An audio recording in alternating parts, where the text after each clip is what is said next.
Okay, let's change the subject now. Here in this video, I'm going to read you a exclusive disclosure which the Cracker has obtained. This is the Civic Quarter Market Traders Meeting pamphlet or brochure, specifically made for the market traders meeting, which is happening this very evening. And they have been in a series of meetings which will be ongoing for the next few months. And this meeting is about the demountable stalls. This is the highly contentious issue which has been lying in wait, wrapped up in this Civic Quarter project which the council is embarking upon, which has been going on for years already, and the market traders and the council have had kind of friction, you could say, to say the least, over the concept of these demountable stalls. And as yet, there hasn't been a adequate presentation of a example demountable stall which any of the market traders would approve. And the the meetings that they've been having have been taking place quietly and privately in the Guildhall. They've been off the record. They haven't been shared or publicly available. And it seems to me like the council is determined to carry out its plan, but is also acknowledging and aware of the fact that they're going to have to do it in a way which essentially ameliorates the needs or attempts to bring the traders along with them. But that isn't to say that the traders necessarily are going to be able to have their way. The council will have their way over the traders, but they're doing it in such a way that they're kind of like herding the traders along, and this is going to happen. That's how I see it. That isn't necessarily exactly what's going to happen, but in this video we finally get a glimpse of some actual concrete, some much more detail about the plans that are forthcoming. And I am going to I've been invited, but I don't know if the council are going to try to resist, but I'm going to try and go to the meeting and I'm going to film it.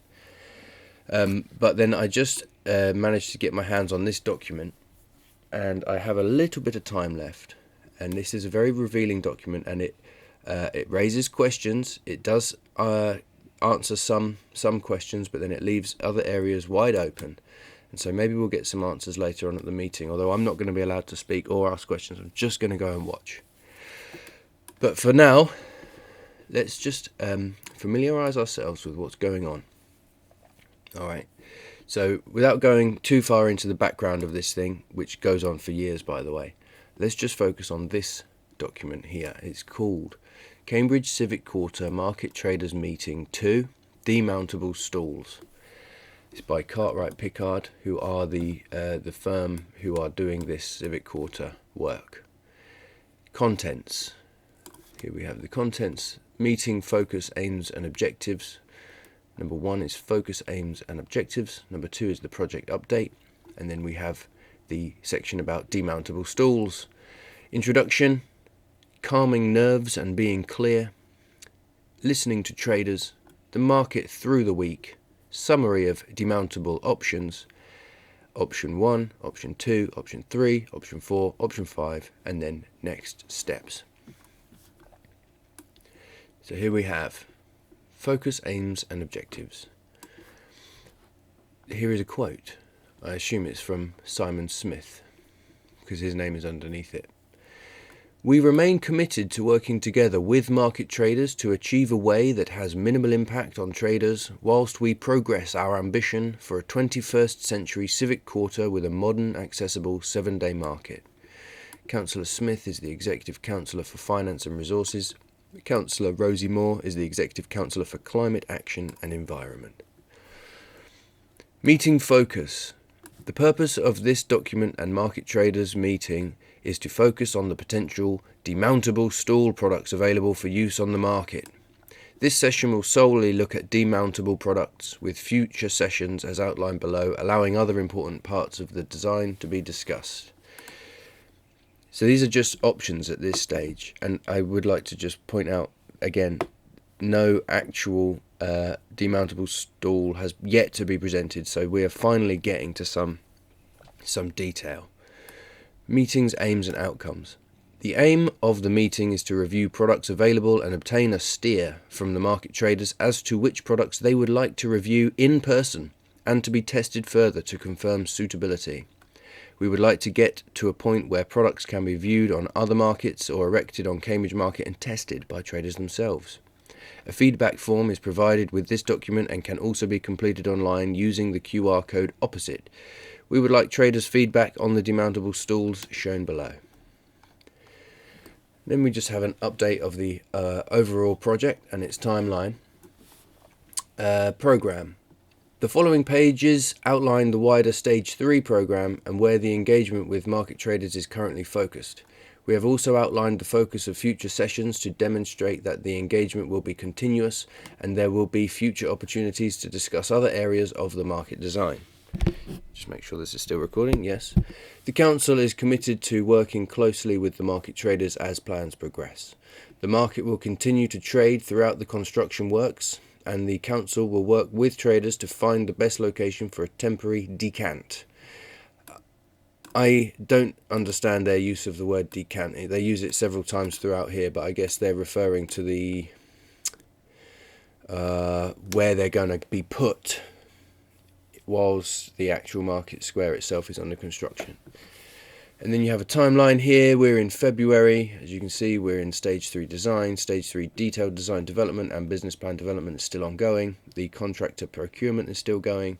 Still in the pre-application planning process. Early meetings with Greater Cambridge Planning. Meetings with Historic England. Design review panel is yet to come. What else have we got? Stage 3 stakeholder meetings. Those are in progress. Something called a Civic Quarter Liaison Group, which I'm actually part of, supposedly.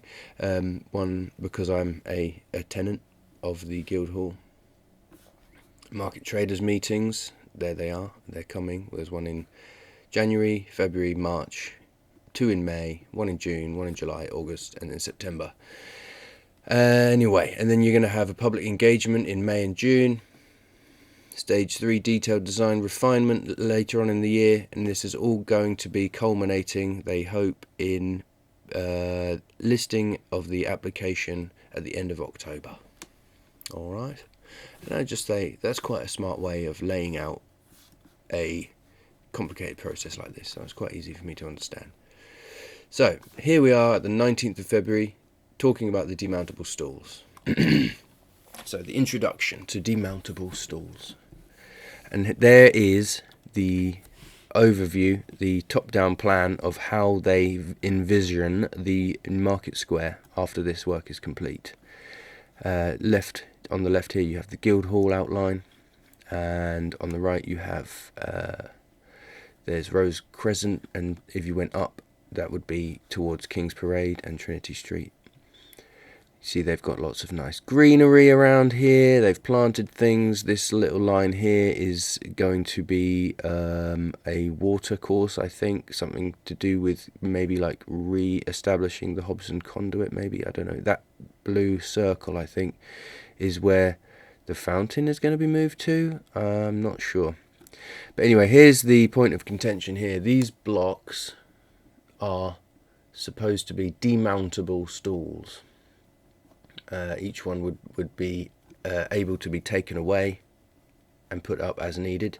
And then this area here is the permanent section of stalls, which would be under a large single piece see-through canopy.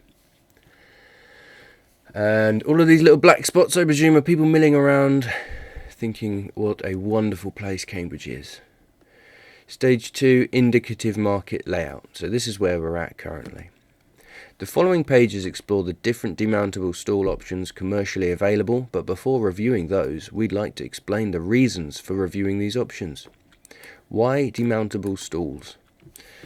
Antisocial behaviour. Reducing the opportunities for persons or groups to gather under market stalls will naturally reduce the levels of ASB. Ease of cleaning. Being able to take down stalls quickly will improve the cleanliness of the market square.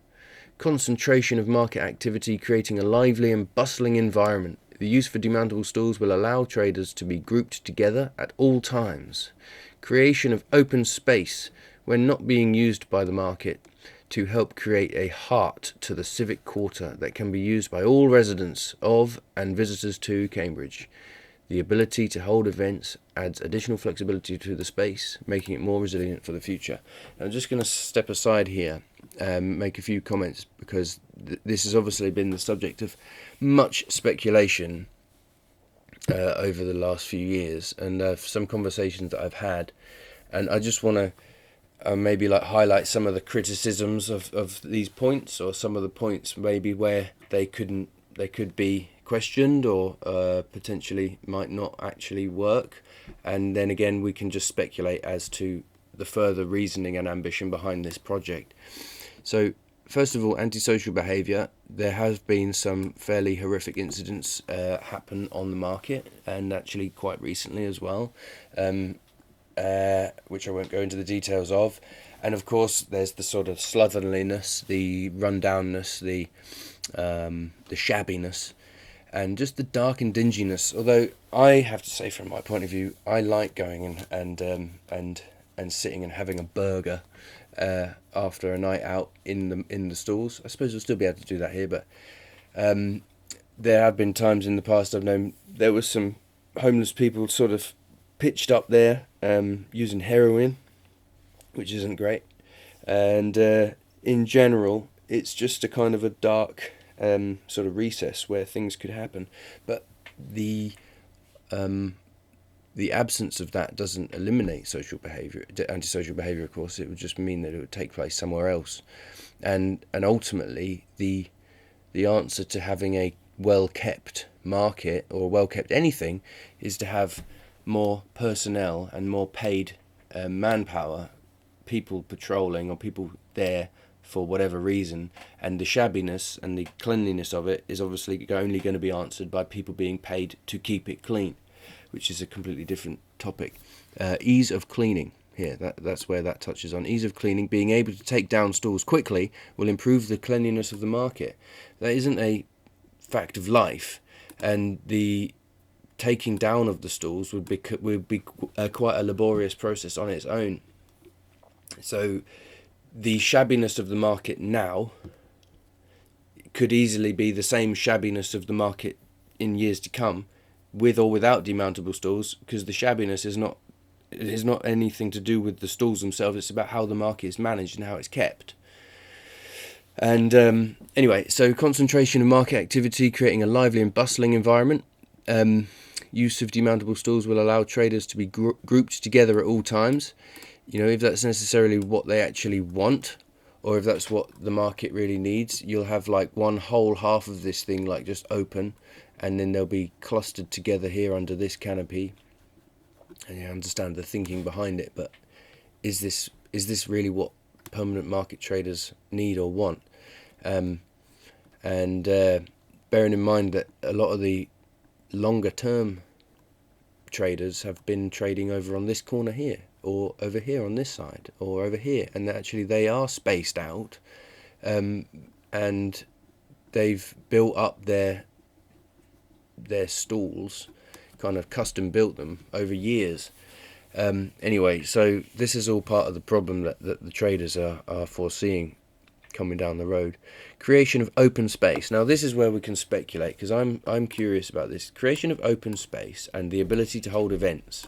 So if they have this huge section of the market square open and available, then they will be able to lease it out, or kind of, contract it out to events companies, who commercial events, like Winter Wonderland, or nighttime concerts, outdoor concerts, that sort of thing, because that's actually a big kind of lucrative sector. The events economy is a lucrative sector, that I suspect the council is wanting to potentially tap into in the future, because the revenue from rents on a market is probably quite meagre in comparison to how much they could get, for example, if they leased out half the market to a big events corporation for 3 weeks. Just saying, like off the top of my head, I don't know how that would work, but I can imagine that sort of thing being in their mind. Anyway, so enough of my comments. Let's carry on. So this next section is called calming nerves and being clear. Now, just to say, having a section which is called calming nerves kind of indicates how this whole process has been going on. And as nice and flashy as this pamphlet is, and the language they're using is all very upbeat and positive, this process has not actually been pleasant, and it's been quite fractious, and the relationship between the council and the market traders has been strained, let's put it that way. So it says decant. We have previously discussed with market traders how the market would continue to operate whilst the improvements to make this a modern, accessible to all 7-day market are undertaken. We note the general consensus was to stay as close as possible to the current market, which they've obviously decided not to do. The decant process will be developed further once the contractor has been appointed and discussed in detail at the market traders meeting on the 29th of May. Following the last market traders meeting, we would like to reassure you that existing licensed traders will form the basis of the new market. So, again, there's a question there. I can't envision how all the current traders that currently exist on there, with the mix of food outlets and fruit and veg, some clothing, bicycle repair guys, and quite large, there's the fishmonger with his stainless steel refrigerators and things like that. How all of they are going to be compacted onto one half of the market, and then they're going to say that you're all going to form the basis of it, but then they're all going to be like packed in there shoulder to shoulder. Anyway, so where did I get to? Phasing. The current assumption is phase 1 will focus on the sets and making the surface accessible to all. As the sets are lifted, modern services will be installed, providing power to all market stall positions and improving the drainage network. So, people should be aware that under the ground of the market, you've got like some basements, some storage, there's some toilet facilities down there, and all of that stuff is going to have to be, shaped up and upgraded. And presumably they could, at that stage, fit electrical wiring with like waterproof outlets like dotted all over the place, so people could like plug power in to the ground or something like that. I don't know. Phase 2. This phase will deliver the remainder of the public realm improvements through Pease Hill, Guildhall Street, Wheeler Street and Corn Exchange Street. The loop around the market will also be upgraded with an upgraded surface and planting. At this point, the modular, prefabricated canopy will be craned in. So that the new canopy is going to be one huge piece, which is going to be dropped on it. Listening to traders. If, for whatever reason, there is a change to the plans for phase 2, or there is a delay, the market will be able to return at the end of phase 1 with an accessible surface and updated services, in brackets power. So this is to answer the concern that has been raised multiple times, that if you start this process, which is an open-ended process, and it all goes tits up, what is going to happen to the market traders? And now they're saying basically they can get to the end of phase 1, and if for whatever reason phase 2 doesn't transpire, you can just go back onto the market square and carry on. This is what you've told us about demountable stalls. Here we get to it. The stalls won't stand up to the wind the market experiences. It will take too long to put up and take down the stalls. Concerns from traders about not being able to trade from a demountable stall. Our understanding of this relates to how traders present their goods, i.e. hanging products from horizontal rails. What they've failed to include are the custom-built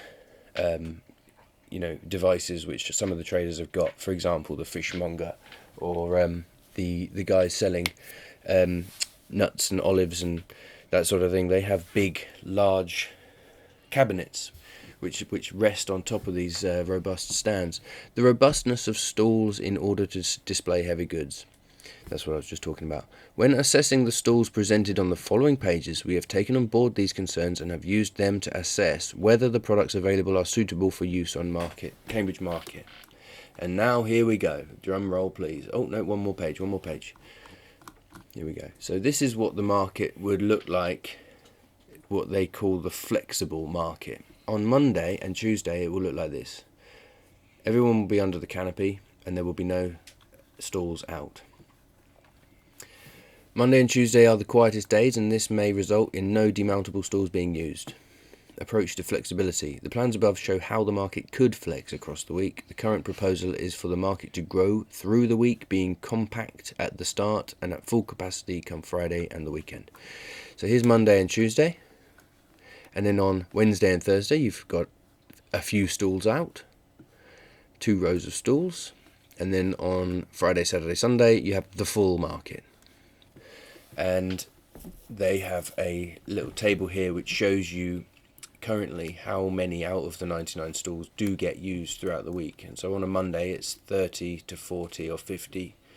On a Tuesday it's 20 to 50. Wednesday and Thursday it's 40 to 60.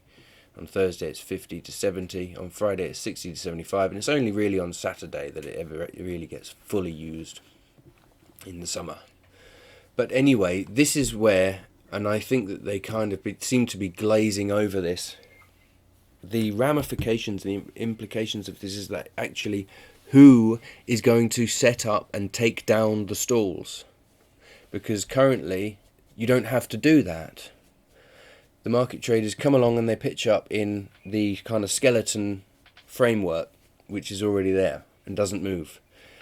And you don't need to have staff come along and take it up. This would happen. They're proposing that this is going to happen every Wednesday, and then there's going to be more work doing on a Friday, and then at the end of Sunday it's all going to have to be collapsed again. So that's 2, 3, 4 potentially quite large new jobs which don't currently exist. You're going to have to create the stands, and then you're going to create more stands a couple of days later, and then a couple of days later you're going to have to take them all back down again, and you're going to have to do that week in, week out. So are they going to hire more staff, or are they going to be expecting the traders to do that on themselves? This is another question which is yet to be answered. Okay, now here we get to it. This is the bit where we see examples of demountable stalls, and these are currently existing stalls which are on the market. When I say on the market, I mean the market of the market of existing products. I don't mean the Cambridge market. So these are potentially acquirable now. All right. So first of all, they show you the current market stalls. Installation time unknown, but a significant amount of time, more than other options shown. Although it's not any time because you don't have to install them. The point is that they are already there. So there's no work that needs to be done in installation. Durability, high. Adaptability, none. Now I critique that assessment. Sorry to stop again, but they are adaptable. They're very adaptable. That's their appeal. They are essentially frames, metal frames, which can be built on or set up around. So that's why you have such a diverse range of different market traders on the market currently. As mentioned, you have fruit and veg. They have big pallets, punnets and things like that. You have guys there who can repair bikes. You have a fishmonger with fresh fish, which he literally has come in from the sea that day or the day before. And what else? Clothes, they can come along and they can pretty much adapt those skeletal frameworks to any shape that they need. And when you walk around the market currently, that you have it's like they're not all just the same shape. They're all different shape because they've developed furniture which can be placed on and hung upon the skeletons. So I personally disagree with their assessment that there's no adaptability. I actually say that they are highly adaptable. But what do I know? And shut up, you. Stop speaking your opinion. You're supposed to just be reporting. Sorry. Okay, here we go. Option 1. Yellow stand. Yellow, spelled Y-E-L-O. Installation time, 7 to 10 minutes. All of these installation times are going to have to be put to the test, of course. Warranty, 5 years. Adaptability, none available from manufacturer. So that means that that is just one take it or leave it unit. That is how it comes. You know, and you can see how it would be. But they say that you could put this up within 7 to 10 minutes. Option 2, Apex market stall. Pretty much same, but slightly different as the first one. 5 to 7 minutes this one takes. For some reason it's quicker. Warranty, 5 years. Adaptability, you can have hanging racks, hooks, and grid panels. Option 3, Gala Tent Pro 50. I mean, that's a gazebo. That's a festival gazebo. I've got one of those. You probably have one too. You might have used it when you went to a music festival or had a barbecue in your back garden. 10 to 15 minutes. Anchorage recommended above wind. Yeah, that would get whipped up in the wind, but you would need to put anchors on the feet. Frame, 5 year. The frame lasts 5 years and the canopy lasts 1 year.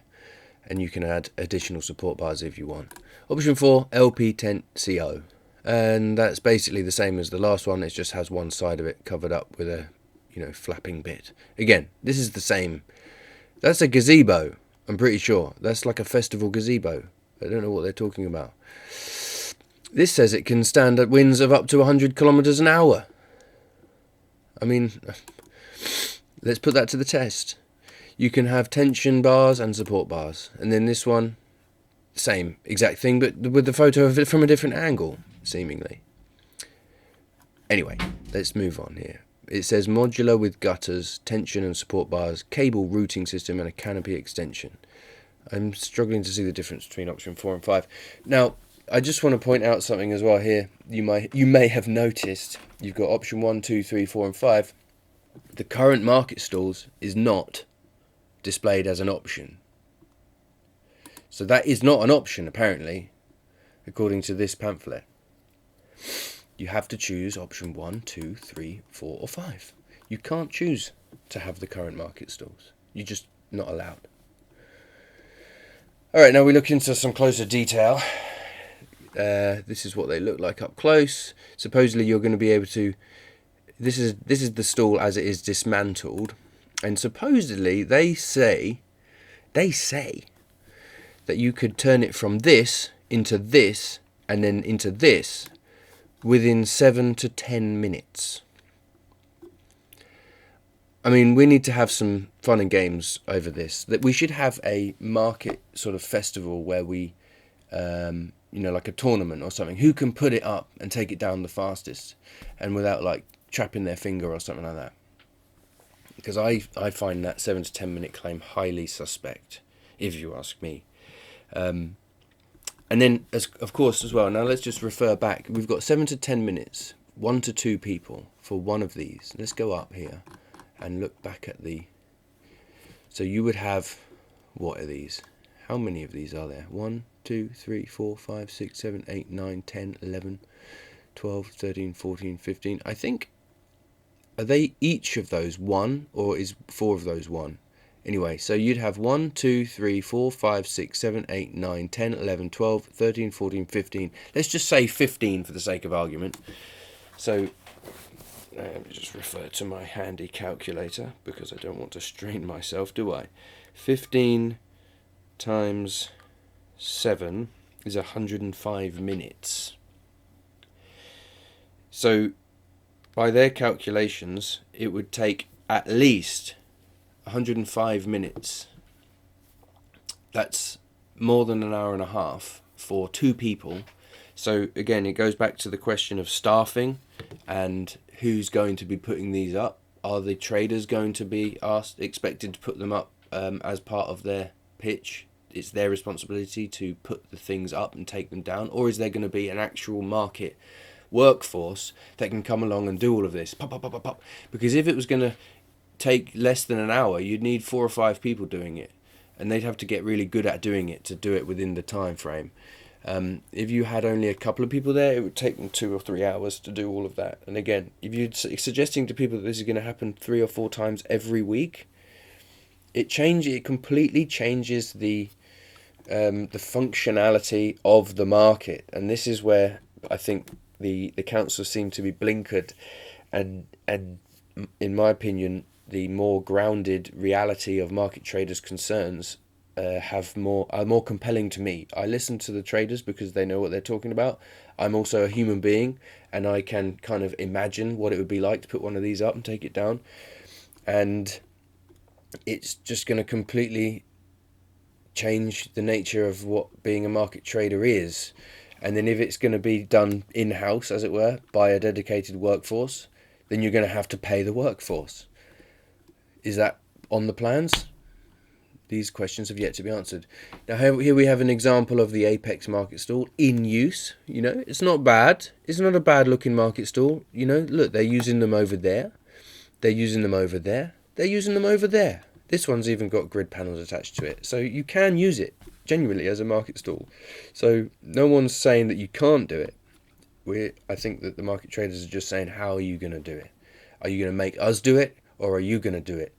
And then I definitely contest the 5 to 7 minutes.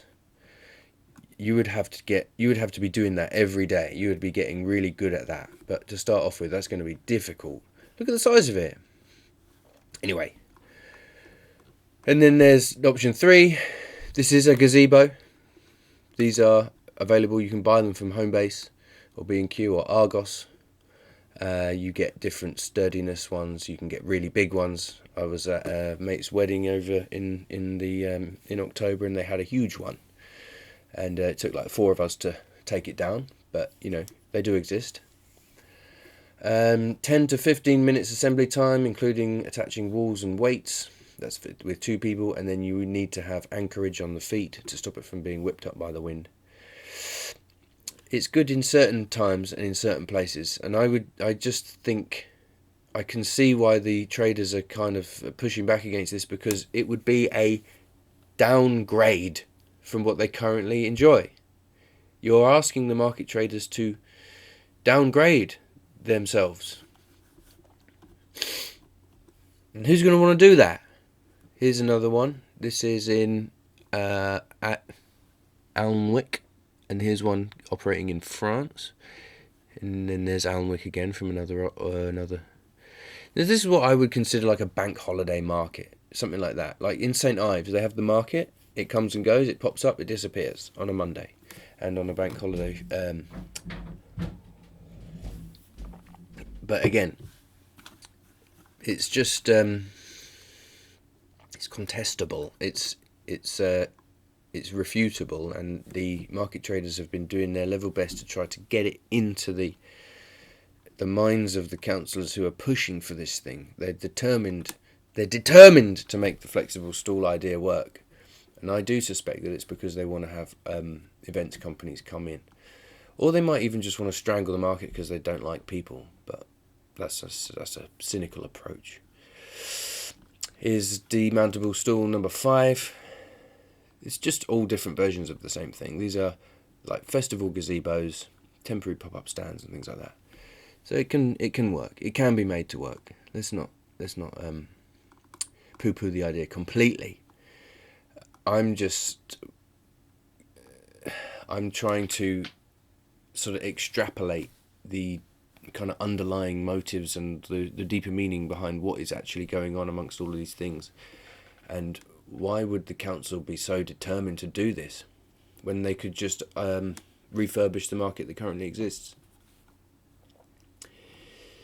Anyway, so here we have next steps. The design team have outlined the following steps in order to maintain the ongoing dialogue with the market traders and to gather feedback on what has been presented. A drop-in session allowing market traders to feedback in person, provision of a form to allow traders to provide feedback online, a recap of the findings at the next market traders meeting to be held on the 29th of March. They mentioned earlier on, which they could have put in next steps, that at some point one of these, I suppose following the results of the feedback they're going to get tonight, they're going to have to actually go and get one of these stands and bring it to the market square for the examination and the the testing of the market traders to see if it's going to work. And my question, I just keep thinking, it's like, what are you going to do when they say no? What are you going to do if they just say, look, this isn't going to work? Can you just drop the idea, please? Are they going to? Or are they going to just quietly, slowly, persistently, determinedly, they're just going to keep pushing it. They're going to keep pushing it. They will eventually get their way. And it just kind of like reminds me of, imagine a farmer, wants to upgrade his barn or something like that, and he's got all the livestock in there. He's got to move the livestock over to another part of the farm. He's going to do the work that he wants to do, and he's going to move the livestock back in there again. He's going to treat them well. But at the end of the day, the livestock don't have a say. The farmer's going to do what he wants to his barn. He's going to upgrade it. And in the meantime, old Bessie, the cow, is going to have to be moved out and relocated and then put back in again in a different style of barn. This is what it makes me think. Anyway, so I managed to find that document, and I have just read it to you, because not only does this affect the market traders, but the actual market itself belongs to everybody. The market is property of the council, and the council is property of all people. I'm simplifying, of course, but basically the councillors and the officers are like custodians of the market, and what happens to the market isn't only going to affect the market traders, but actually it should affect everybody. Everybody on the surrounds of the market, everybody who uses the market, everybody who wants to go to the market, and so it strikes me as slightly peculiar that this process of dialogue with the traders is being kept so hush hush, and they don't want anybody looking at it. But I say people should be allowed to see, because why shouldn't they be allowed to see? They should be aware of what's being done, and particularly in this manner where the traders kind of feel like they're being corralled or talked down to or not listened to. Everybody should, if they care, everybody should have the opportunity to know that and be aware of that. And it's, the name is on the top of this, Simon Smith. He's a counsellor. I've heard things. Let's just say I've heard things. All right, things that he said, and not just the things that he said, but the way that he said them. He runs the risk of kind of deteriorating relations just by his own mouth and just by his own attitude. And then there's Rosie Moore, potentially well-intentioned, but and then, of course, in the background you have the actual officers themselves. One of the guys' names are the assistant director guy, Ben Binns. He's sort of, seemingly kind of steering this all through. And then, of course, you have the big company, Cartwright Pickard, who have a history of redeveloping civic areas. That's their thing. They did one in Lambeth. They've done some in London. They've done some in other places. It's all basically the same sort of thing. Anyway, there you have it. So I'm going to go now and try to see if I can actually film the meeting tonight. And if I can't film the meeting, then I'll at least sort of strategically position myself at the exit so that I can gather some views from the market traders as they leave. Because don't forget as well that not all market traders are actually able to attend these meetings. So it's a bit strange that they don't record them and allow the other market traders who have other, responsibilities like kids to pick up and stuff like that. It's a 6 p.m. meeting. Not everybody can make it to these things. The market traders who are actually there are like a kind of a core contingent. They're almost like representing the market traders, but there are lots of market traders. So I also want them to be able to see what's going on. And I'm sure that they've all had this circulated amongst themselves, this pamphlet thingy here. But at the same time, it's not only the market traders who is interested in this thing. I'm interested. Surrounding businesses are interested. All taxpayers of Cambridge should be interested. Not just taxpayers, but just people in general. Visitors, well-wishers, friends of the market, as it were. So, there you go.